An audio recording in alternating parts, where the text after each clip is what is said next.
Yo, this channel is going to be taking a little bit of a direction change, and I'm happy and excited for that. And the first thing I want to talk about is how I inherited my home at 23 and the lessons and things I learned from that.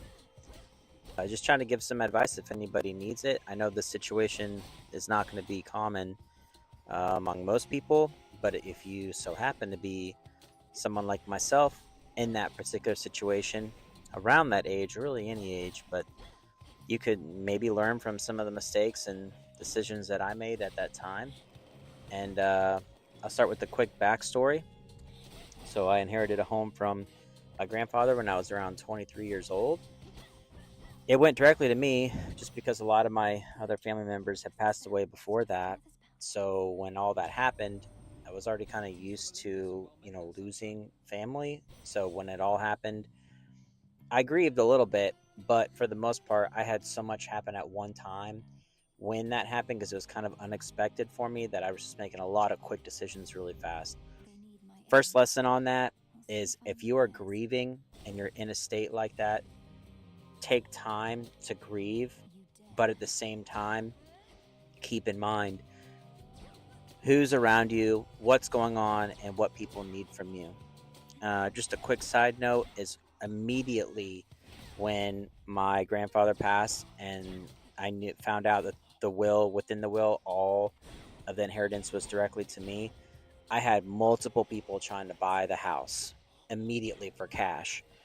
I just want to tell everybody out there, if that happens to you, both I know the shiny check definitely looks good, especially when I was 23. I'm 34 now. So at 23 at that age, it it was like, whoa, man, I would have felt loaded.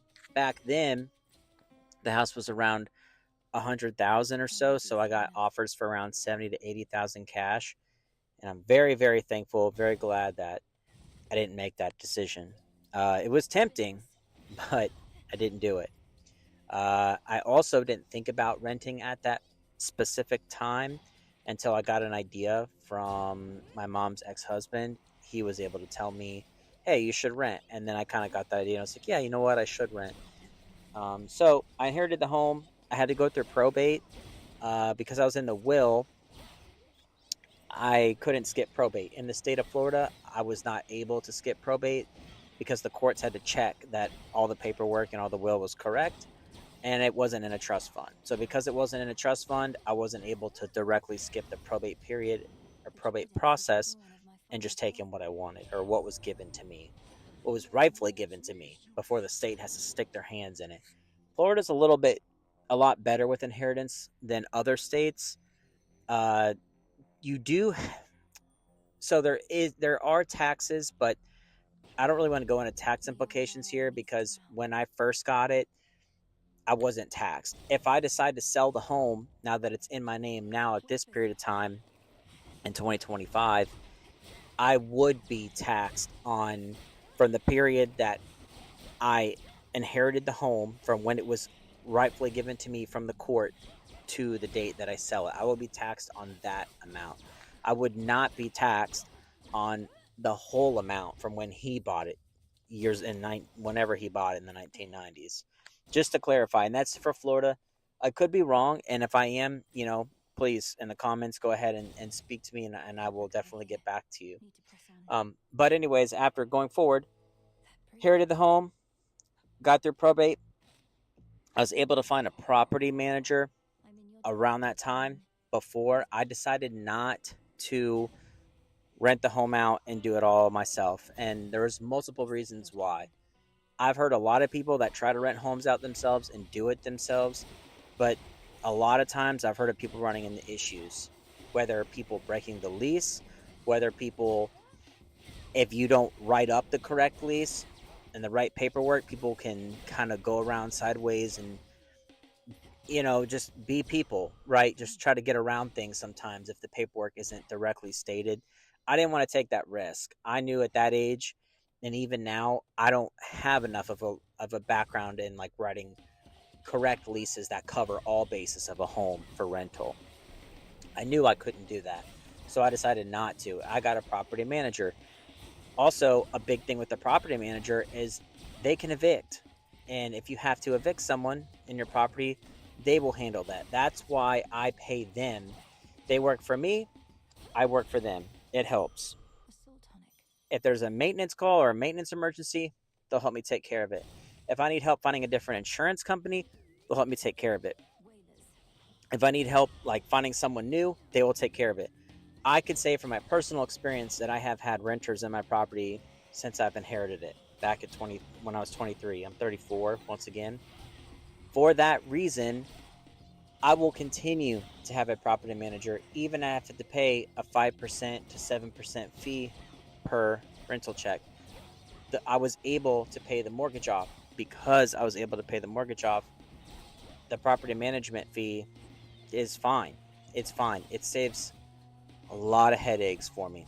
So if that's one of the biggest things that I took from this, for me personally, if you do decide to rent a home, if you do have a little bit of the extra cash, I would recommend getting a property manager, especially if you don't live near the area. If you live in the area, then yeah, I would try for a year or two, see how it goes.